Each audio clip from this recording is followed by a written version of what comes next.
Senate Majority Leader Mitch McConnell is facing increased pressure from Democrats on the issue of gun control. The Senate is currently out of session for the summer, but Democrats want McConnell to call lawmakers back to Washington to vote on the House's gun control bill. It passed in February and was co-written by Republican Congressman Peter King.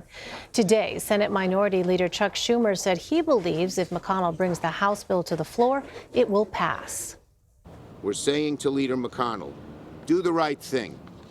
Gavel the Senate into an emergency session so we can take immediate action on the bipartisan, already passed gun legislation that Peter and others successfully shepherded through the House of Representatives. Senator McConnell is one of 6 senators the group Emily's List wants to unseat in 2020. The organization's goal is to elect Democratic women who support abortion rights to office. Amy McGrath is among those running for a chance to unseat McConnell. She is a former Marine fighter pilot who ran and lost in 2018 for Kentucky's 6th Congressional District. I want to bring in Stephanie Schriock. She's the president of Emily's List. Stephanie, thanks very much for being with us. Do you plan to get involved in McGrath's 2020 Senate run? Well, we just think that she's absolutely the best choice to take on Mitch McConnell with her record, her service to this country as a veteran. We are just thrilled that she is running for the U.S. Senate. And though she has not sought our endorsement yet, I'll tell you, we're cheering her on because we think that Kentucky deserves a senator who's going to be focused on Kentucky families and not focused on stopping everything that is happening in Washington, D.C., which is exactly what Mitch McConnell is doing. I want to ask you about gun control. It is, of course, a major topic of debate after mass shootings in El Paso, Texas, and Dayton, Ohio. How is Emily's List approaching this issue ahead of 2020? Well, I've got to say, I don't think there is an American who hasn't been so touched by what is going on. It feels like it's every week. But what has happened in these last few days in El Paso and in Dayton is so deeply disturbing once again. And we really believe that the best thing Emily's List can do is continue to work to elect strong Democratic women into positions of power in this country to change this debate and to ensure that we change these laws. I mean, as you think about the leaders you're seeing right now in El Paso, that leadership is led by women like Congresswoman Veronica Escobar, who I just could not be prouder of, someone we were proud to support, and just her leadership over and over again, extraordinary. And in Dayton, you've got Mayor Nan Whaley, Mayor Whaley, who has just been a steady force. And keep in mind, not only is she going through the tragedy of this awful, awful shooting, but this is a town that also was dealing with a tornado hit earlier this summer. Her kind of leadership, those are the types of women, strong Democratic women who are fighting for those communities. Those are the women that we're looking to recruit, endorse, support, and elect to office up and down the ballot across this country. That's how we make change. So one state that has seen a lot of congressional retirements is the state of Texas. 4 Republicans from the state are not running again in 2020, including 3 your organizations as it wanted to unseat. Do you believe that Texas is a state where Emily's List can be successful?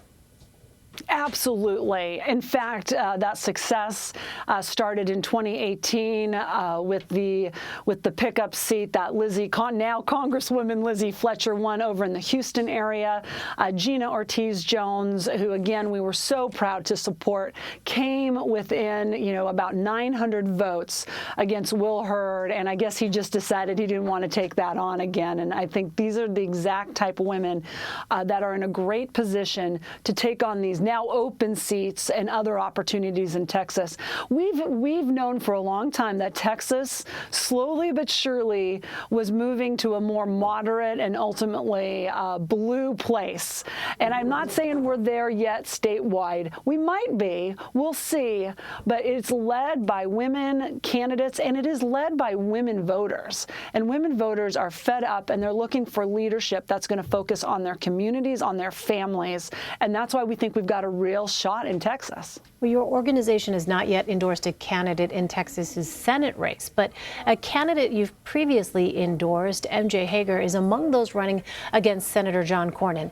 Does a candidate supported by Emily's List need to be strong on the issue of gun control, even in a state like Texas, where gun rights have historically been a priority? You know, Emily's List has a clear mission, and our only focus is electing pro-choice Democratic women, and we do not demand any other positions from any of our candidates.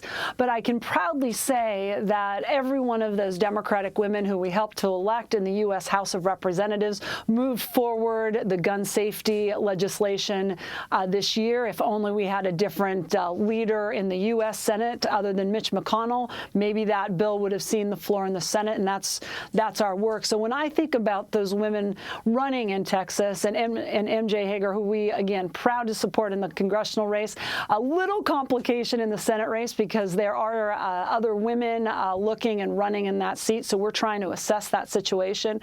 But we think there's a real shot here in this Texas seat, and I think it's important to have someone who really is listening and understanding what's going on in the state. And I think particularly after what happened in El Paso, anybody who takes on a statewide race, any race in Texas, has got to be very mindful of what's going on in our communities.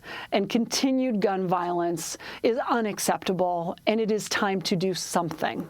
Well, we know that health care was the winning issue for Democrats in their 2018 campaign. Should it be the primary focus again in 2020? Well, the thing about health care is, you know, I don't know how it is in your family, but all we talk about is health care in my family. The truth is, every American family is dealing with some sort of health care challenge, whether it is to pay for it, getting access to insurance, making sure that folks are okay, taking care of children, taking care of elderly parents, grandparents. It's just the part of our lives that is all-encompassing. And so healthcare is always going to be a major part of any election, I believe, in this country until we figure out a better solution. And when it comes to healthcare, it's also one of the very clearest divides between the two parties. I mean, the Democrats have a solid, central, fundamental value that every American deserves to have health care. It is a right. And the Republican Party does not feel that way. They instead believe if you can get it, good for you.